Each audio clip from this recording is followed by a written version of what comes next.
Seemingly unsatisfied by taking over Venezuela, President Trump is posturing to annex Greenland by any means necessary, legal or illegal.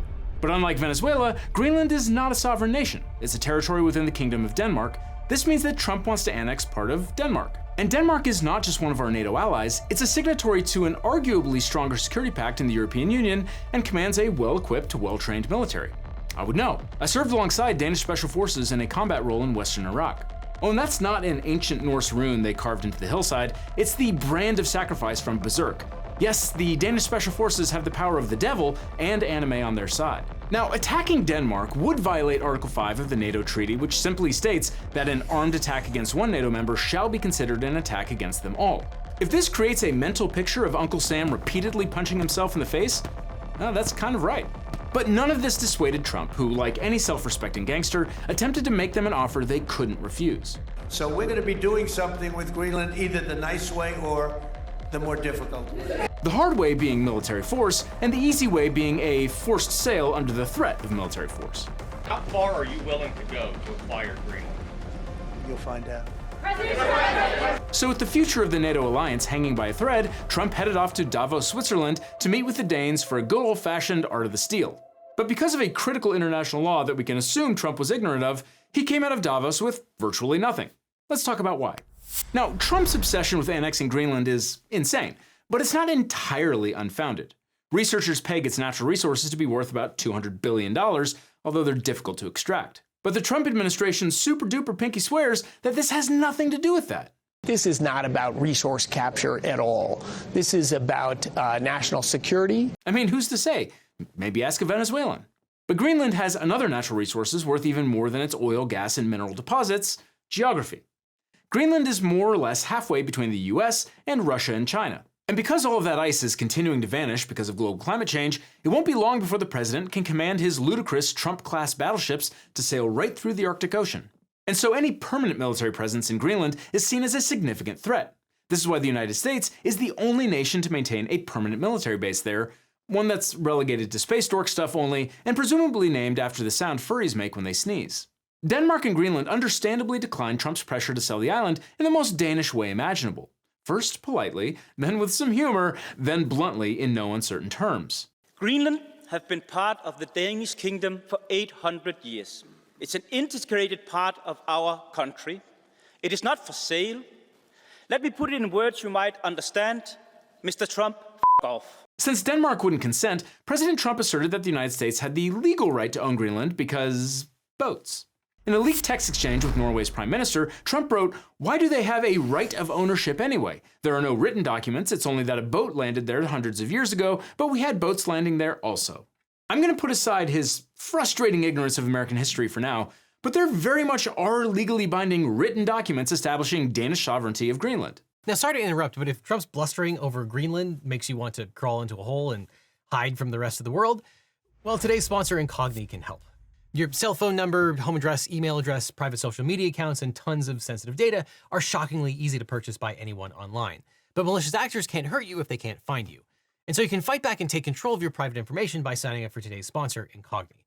Because Incogni wipes your personal data from the internet by searching the internet, reaching out to data brokers and websites directly on your behalf, and forcing them to remove your private information. If they resist, Incogni will take care of that too, because Incogni fights back. But what makes Incogni truly powerful in taking back control of your privacy is the custom removals feature.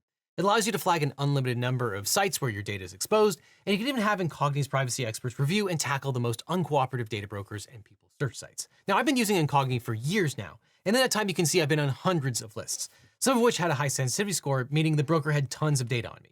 Luckily, Incogni has completed hundreds of takedowns for me in that time.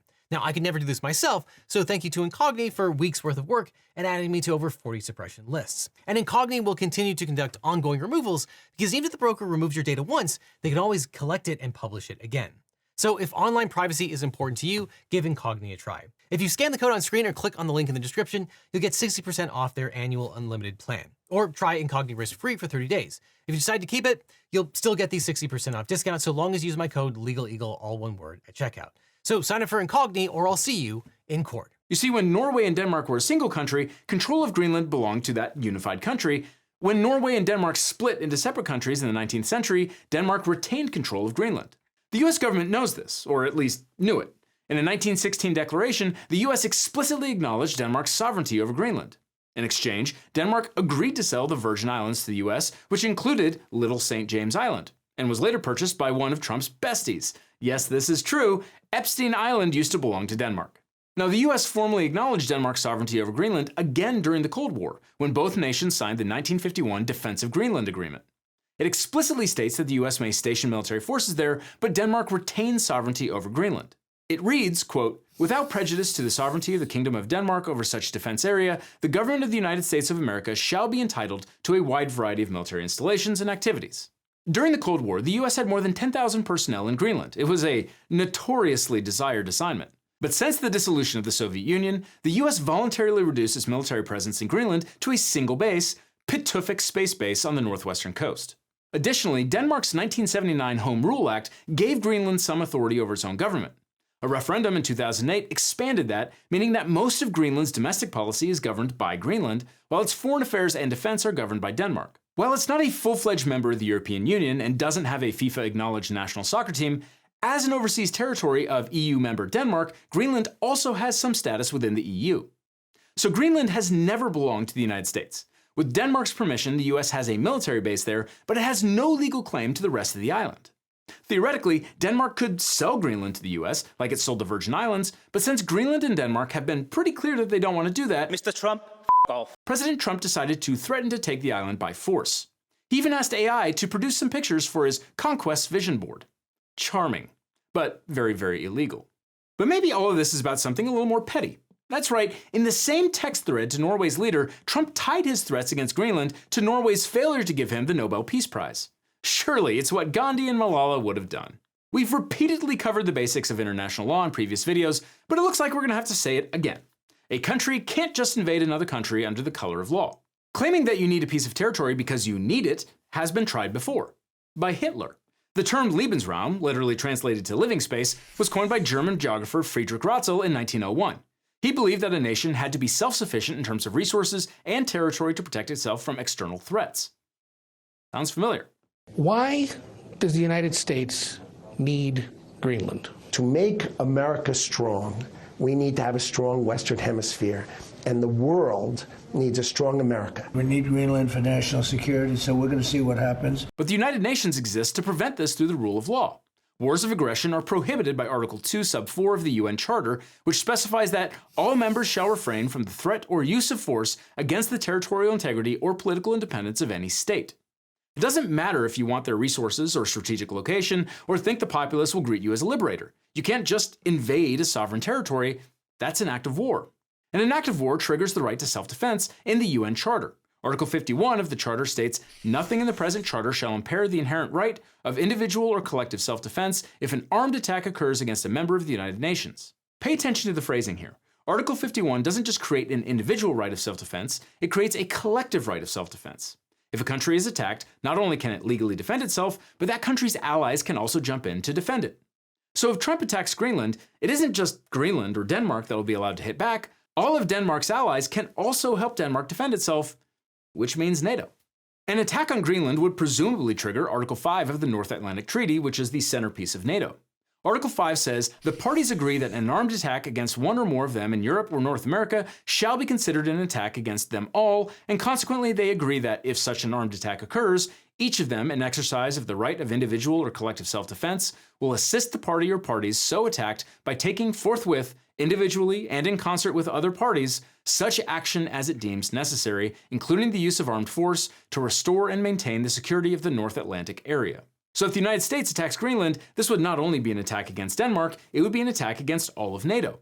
And that would trigger not just the option, but the requirement that other NATO countries assist with the defense of Greenland. That doesn't necessarily mean that they have to send troops, but it does mean they're obligated to help Denmark and Greenland as they individually deem necessary. And it opens up the option for all of NATO to legally send troops and use force against the United States.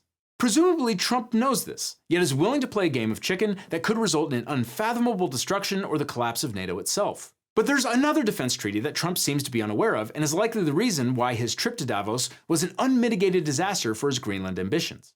Just like NATO, the Treaty on European Union has a mutual defense clause that obligates members to come to the defense when another member is attacked. Article 42 sub 7 declares, if a member state is the victim of armed aggression on its territory, the other member states shall have towards it an obligation of aid and assistance by all the means in their power in accordance with Article 51 of the United Nations Charter. But there is a key term in this defense pact not found in Article 5 of the NATO Treaty: aid and assistance by all means in their power. Some analysts, though not all, see this as meaningfully stronger than NATO's treaty. But it's hard to tell whether that would be true in reality. This provision has only been invoked once, when France asked for assistance related to ISIS attacks in 2015. It didn't result in an automatic joint EU military deployment or unified EU command operation. So Trump was betting that Europe won't actually use force to defend itself against the United States. And at first, it did seem like the Europeans were trying to play nice. They sent Trump obsequious text messages, which he laughingly posted on social media. They wrote op-eds in the New York Times. They tried to have a nice, friendly chat with the playground bully. In response, Trump threatened massive tariffs against any country that opposed his takeover of Greenland. This constant escalation made for a very awkward meeting at the Davos World Economic Forum. Now, if you're not familiar with Davos, it's an annual conference where billionaires and heads of state go to decide the future of humanity. Don't Google it if you value your sleep. In the face of Trump's tariff threats, EU leaders have also threatened retaliatory tariffs. But critically, they sent troops to Greenland for a non-NATO military exercise.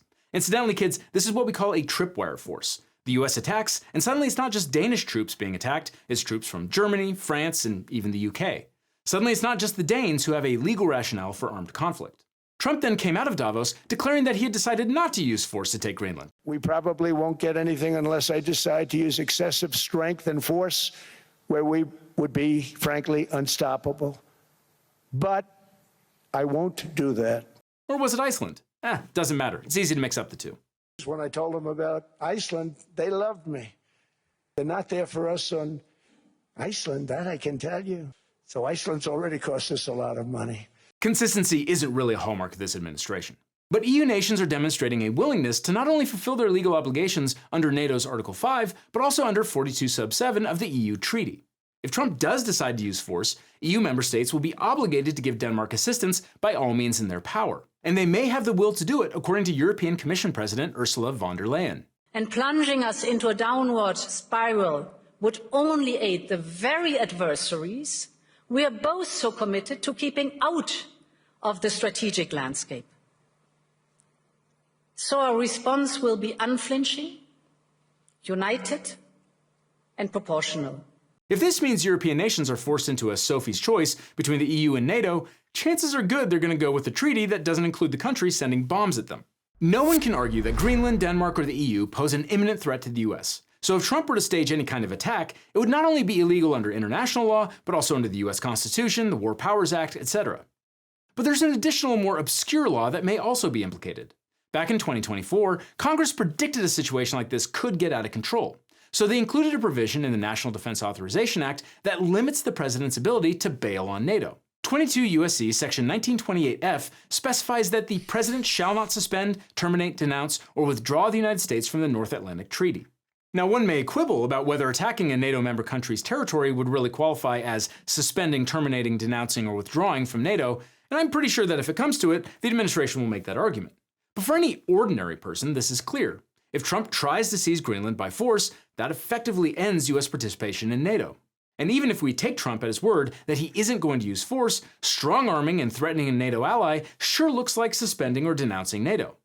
Friends don't force friends to surrender territory. If the president does try to use force, Section 1928F contains another safeguard. Unless 2/3 of the Senate approves, the president cannot use any U.S. government funds to support, directly or indirectly, any decision on the part of any United States government official to suspend, terminate, denounce, or withdraw the United States from the North Atlantic Treaty. So Trump can't use taxpayer dollars to go to war with Greenland and effectively terminate NATO, at least on paper. As we've learned over the past year, the law is really only as good as its enforcement, and Congress would have to stand up, assert its congressional authority, and take legal action against the president. I wouldn't hold your breath on that. Now, all this highlights why it's so important to get a great lawyer when you're dealing with your own case. Now, after I started this channel, every week I'd get hundreds of comments and emails from viewers who are dealing with legal problems, and they'd ask, can you help me find a lawyer, or how do I know if this attorney is any good? And there's a massive gap in our justice system, is that people don't know how to find the right lawyer for their specific situation. They're scared, they're overwhelmed, and they end up doing nothing or hiring the first attorney who calls them back. And that really bothered me. So I started to wonder, what if there was a different way? What if we could build a law firm that actually lived up to the values that I talk about on this channel? Transparency, accessibility, and putting clients first instead of chasing billable hours. A firm where you don't need to pay anything up front and your lawyers only get paid if you do to maximize your opportunity for justice. So a few years ago, I decided to fix that problem. I decided to start my own personal injury law firm. And honestly, it wasn't an easy choice. But I realized I was in this unique position. I had this platform, this community, and the experience. Not to get rich, trust me, there are easier ways to make money than starting a law practice. But we did it because access to justice shouldn't be a luxury. Because finding the right legal representation shouldn't feel like playing Russian roulette with your future. And when you work with my firm, you're not just getting a lawyer. You're getting a team that understands that behind every case is a real person with real stakes. If we can't represent you or you're in a state where we don't practice, we'll take the time to try to match you with an attorney in my personal network of lawyers. A national network of some of the best lawyers in the country who actually specialize in what you're going through, located right where you are, not just whoever happens to be available. So if you're dealing with a personal injury, a car crash, a data breach, sexual harassment, a social security or workers' comp issue, give us a call at the number on screen or click on the link below. Now, I can't represent everyone that watches this channel. I wish I could, but what I can do is make sure that when you need legal help, you have somewhere to turn to that you can trust. So whether it's me handling your case or the incredible attorneys we partnered with, you'll get the same principles of honesty and education that we bring to every video. And if you're dealing with a legal issue and you're not sure where to start, check out the link in the description. Let's have a conversation about how we can help you find not just a lawyer, but the right lawyer for your situation. Because at the end of the day, that's what this is all about, making sure that when life gets complicated, you don't have to face it alone. Which is why when you need a lawyer, you don't just need a legal team, you need the Eagle team.